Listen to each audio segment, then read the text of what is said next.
L'industrie de la mode. Qu'entendons-nous par là exactement? Vous pensez probablement aux nombreuses collections de marques connues dans le monde ou encore à de grands défilés populaires. Cependant, saviez-vous que le textile ne compose qu'un peu moins de la moitié de l'industrie de la mode? Et oui, cette industrie est composée d'autres secteurs, notamment celui de la maroquinerie, des chaussures, de l'horlogerie, de la bijouterie, des parfums, des cosmétiques, et pour terminer par l'optique. L'ensemble rime un peu, n'est-ce pas? Sur le plan international, les entreprises françaises sont leaders mondiaux des industries de la mode. Et qui sont-elles exactement? 580 000. C'est le nombre d'employés travaillant au sein du secteur de la mode, et ce, rien que sur le sol français. Mais quelles industries possèdent une telle capacité d'engagement? Pour répondre à cette question, il suffit de regarder le top 3 des plus grandes industries du secteur de la mode français. En troisième position, Chanel. Cette entreprise bien connue du grand public possède une valeur de marché de 29 milliards d'euros ainsi qu'un revenu annuel de 7,5 milliards. La deuxième place, décrochée par Hermès, présente fièrement une valeur de marché de 32 milliards d'euros ainsi qu'un revenu annuel de 5 milliards d'euros. En tête du classement, et ce sans suspense, trône LVMH. Sa valeur de marché s'élève au double de celle d'Hermès. Celle-ci est évaluée à 75 milliards d'euros. L'entreprise possède également un revenu annuel de 36 milliards d'euros. En ce qui concerne le marché mondial, la mode génère plus de 150 milliards d'euros de chiffre d'affaires. Et oui, Jamy, la mode crée plus de richesses que l'aviation et l'automobile réunis. Mais que cachent ces chiffres qui pourraient vous faire tourner la tête? Ils cachent principalement diverses conséquences désastreuses pour l'écologie et notre humanité.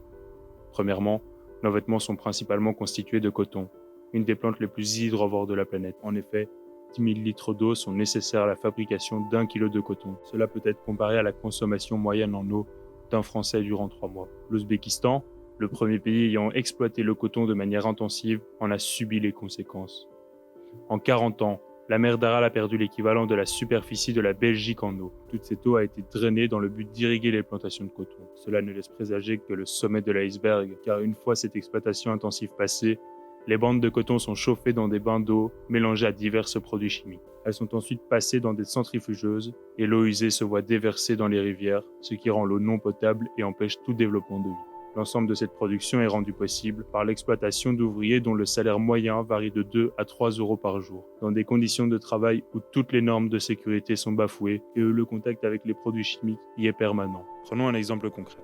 47 ouvriers de Turquie sont décédés après 6 mois d'exposition aux différents produits chimiques. Pour bien comprendre l'impact qu'a l'industrie de la mode sur notre environnement, prenons un jeans en exemple. Du champ de coton à la boutique, un jeans peut parcourir jusqu'à 1,5 fois le tour de la Terre. Et son processus de fabrication nécessitera jusqu'à 2000 litres d'eau. Ensuite, l'entretien de nos vêtements est à l'origine de 500 000 tonnes de plastique larguées dans l'océan par an. En 2017, la production et l'utilisation de vêtements, chaussures et linge de maison dans l'Union européenne nécessitait 1,3 tonnes de matières premières et 104 mètres cubes d'eau par personne. Environ 85% des matières premières et 92% de l'eau proviennent de régions hors Europe. Ces consommations représentent le 4e poste de consommation dans l'Union européenne, après l'alimentation, le logement et le transport. L'industrie du textile est aussi la 5e source d'émissions de CO2 liée à la consommation privée, avec une émission d'environ 654 kg de CO2 par habitant. Tous ces impacts sont vraiment désastreux lorsqu'on sait que moins de 15% de nos vêtements sont aujourd'hui recyclés. D'après le programme des Nations Unies, si rien n'est fait, le secteur de la mode utilisera un quart du budget carbone d'ici 2050. Les fabricants devraient privilégier les orties et utiliser des cultures de coton bio et éthiques. Il est aussi nécessaire de bannir les procédés polluants comme le sablage.